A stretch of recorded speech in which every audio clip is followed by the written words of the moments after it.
Selamat sejahtera, nama saya Tun Yong Hao. Nombor metrik BI 20110060. Saya dari Fakulti Komputeran dan Informatik di UMS. Nama saya Lee Ming Xue dan nombor metrik saya ialah BI 20110134 dan saya dari Fakulti Komputeran dan Informatics. Isu yang kita akan bincangkan hari ini iaitu komunikasi berkesan antara ketua dan rakan sekerja di tempat kerja. Komunikasi yang berkesan memainkan peranan yang penting dalam pertubuhan suatu organisasi. Dalam dunia pekerjaan ini, tiada perniagaan ataupun organisasi boleh berjaya tanpa komunikasi yang berkesan antara ketua dan pekerjanya. Di tempat kerja, komunikasi kita akan melibatkan beberapa peringkat, iaitu komunikasi antara ketua, komunikasi sesama rakan sekerja.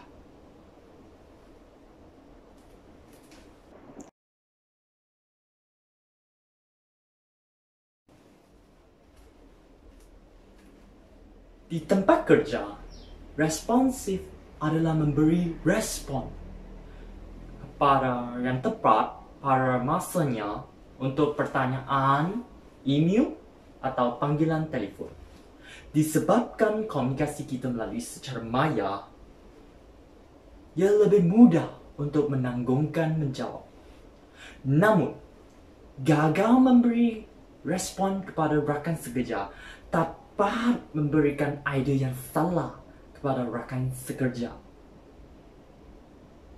Bersikap responsif sangat penting, dan jika Anda merupakan seorang pengurus atau pemimpin, ini memainkan peranan yang penting untuk pembangunan sesuatu organisasi di tempat kerja.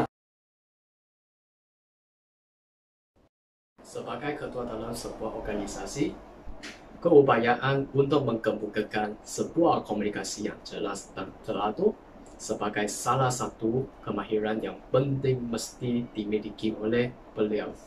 Hal ini demikian kerana rakan sekerja dapat memahami segala arahan yang disampaikan oleh ketua mereka secara terperinci.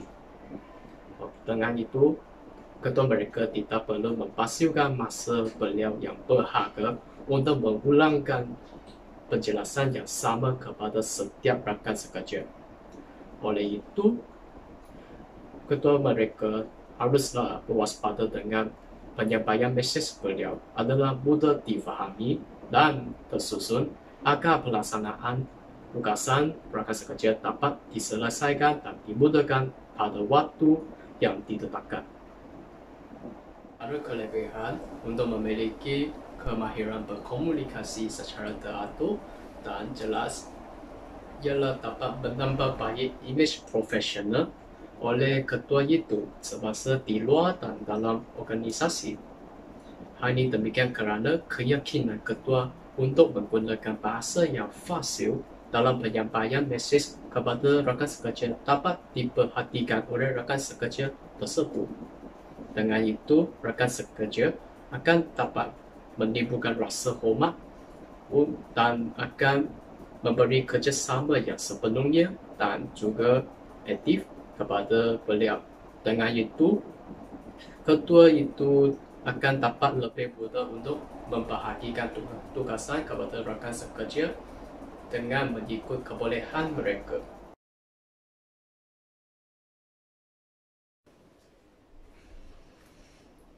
Mendengar adalah kunci komunikasi yang berkesan. Bukan semua orang dapat mendengar perkara yang sama. Untuk mengembangkan kemahiran mendengar yang aktif, kita boleh bermula dengan sekumpulan rakan sekerja. Kita boleh pertanyakan kepada mereka secara terbuka mengenai soalan minat mereka, perasaan mereka di tempat kerja, Melalui pengenalan aktif, kita dapat memahami dengan lebih baik dan apa yang cuba disampaikan oleh orang lain. Dan kita boleh bertindak balas dengan cara yang paling sesuai. Di samping itu, ketua juga perlu memastikan setiap perbincangan ataupun mesyuarat dapat berjalan lancar dalam masa yang ditetapkan.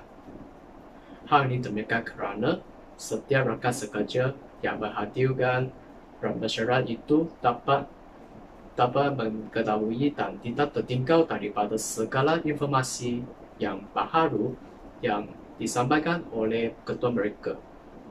Dengan itu, segala informasi yang baharu dapat disampaikan secara efektif dan juga sempurna kepada setiap rakan sekerja agar mereka dapat memahami informasi tersebut secara terperinci.